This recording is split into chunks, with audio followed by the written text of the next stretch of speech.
Hi! Gusto ko po sa inyong ma-share ang akin pong pagtatanim. Bakit po ako mahilig magtanim ng naka-direct sunlight? So yan po ang aking isi-share sa inyo guys. Sana po samahan po ninyo ako sa ating isi-share ngayong araw na ito. At bakit po ako ganito magtanim na naka-direct sunlight? Kahit po maraming nagsasabi na hindi tama yung ginagawa ko. Tara guys! Hi guys! Kumusta po kayo? Welcome back sa ating YouTube channel. My name is Adelina.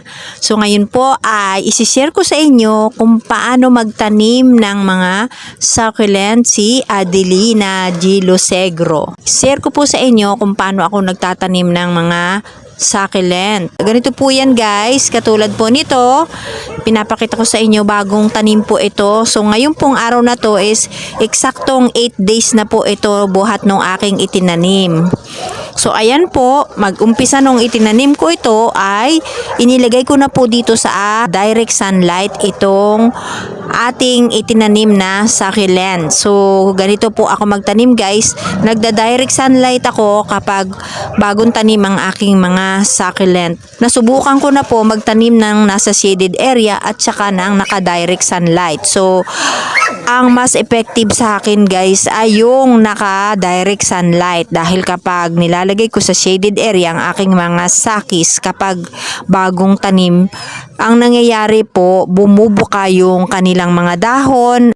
Compact po yung dahon nila pero ang mangyayari kapag nilagay ko po sa shaded area, bumubuka yung kanilang mga dahon, hindi nagiging compact. Tapos lumalambot yung dahon nila at saka pumapangit, unti-unti natatanggal ang mga dahon nila at saka namamatay.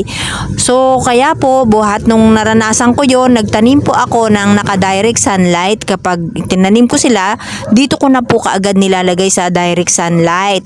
Tapos hindi ko pa sila dinidiligan gaya nito. 8 days na po ngayon yung ating mga sakis buhat ng tinanim ko. May na po ang buwan natin ngayon, 2024. So matinding init pa rin po yung ating nararanasan dahil El Nino daw po ngayon. So, kaya po mainit din talaga yung ating garden dito dahil sa nandito tayo sa taas at wala po tayong bubong, nakanet lang po tayo at yun po ay lagi kong pinapakita kapag nagbablog ako. Katulad dito, hinahawakan ko tong ating mga sakis, matigas po yung dahon nila at nakakompak pa rin po yung kanilang pagkaruset, hindi po lumaylay kasi po lumalaylay po yung dahon nila kapag nasa shaded area. Unti-unti po mapapansin natin na bumubuka po yung kanilang dahon kapag nasa shaded area. So ako po, iba talaga po ako magtanim. Hindi po ako takot maglagay sa direct sunlight ng ating mga sakis. Ayan, mas gusto ko po naka-direct sunlight sila. So natural lang po, mag-a-adjust sila kapag nandito sa direct sunlight. Meron pong matutoy yung dahon sa ilalim dahil natural yun, dahil dun po sila iinom ng tubig habang hindi sila nadidiligan.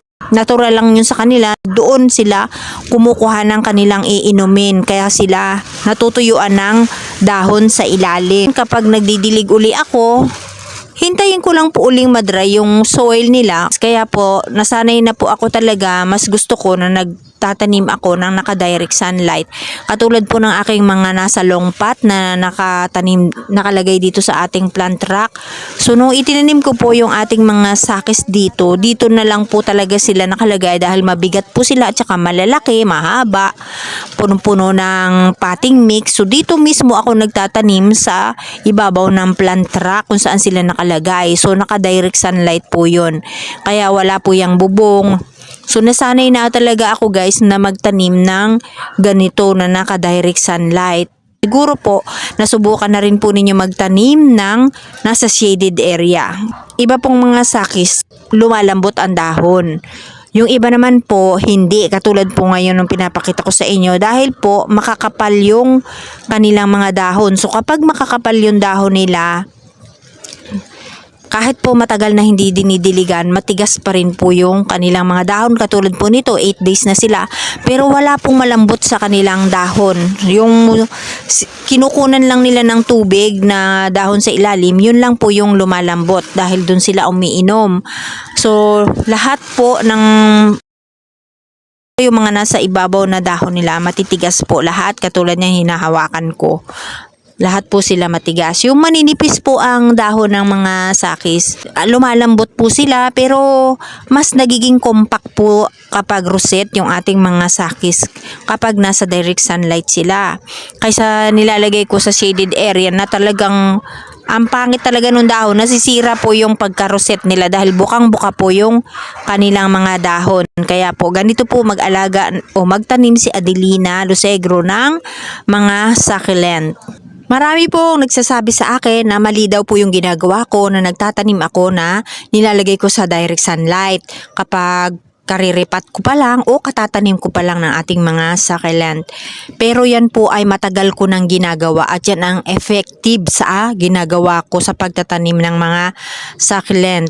Ilang taon na rin po ako nagtatanim ng mga sakis at ganun po yung ginagawa ko kapag nagtatanim ako, hindi ko po binabago.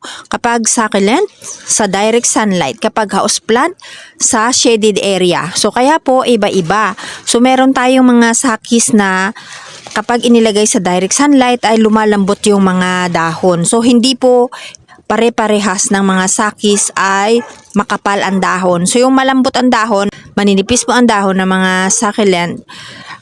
Natural, lalambot po sila kapag nasa direct sunlight. Pero kahit po manipis man o makapal ang aking mga tinatanim na succulent is naka-direct sunlight din po ang aking pagtatanim at hindi ko po binabago yun.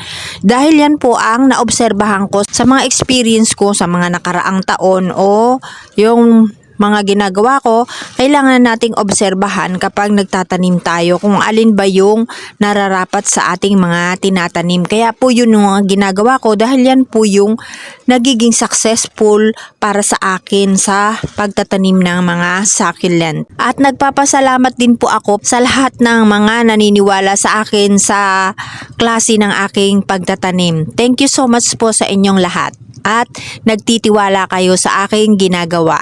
Kaya marami pong salamat guys sa inyong pagtangkilik sa aking YouTube channel at sa inyong panonood at marami pong salamat sa inyo kahit po noon at ngayon nandyan pa rin po kayo na sumusuporta sa akin. Thank you so much guys sa mga pagmamahal ninyo at pag-support ninyo sa ating YouTube channel. Thank you so much at God bless you all. So, yan na po ang aking share guys at marami pong salamat sa inyong panonood. Thank you for watching at mag-ingat po kayong lahat. Bye!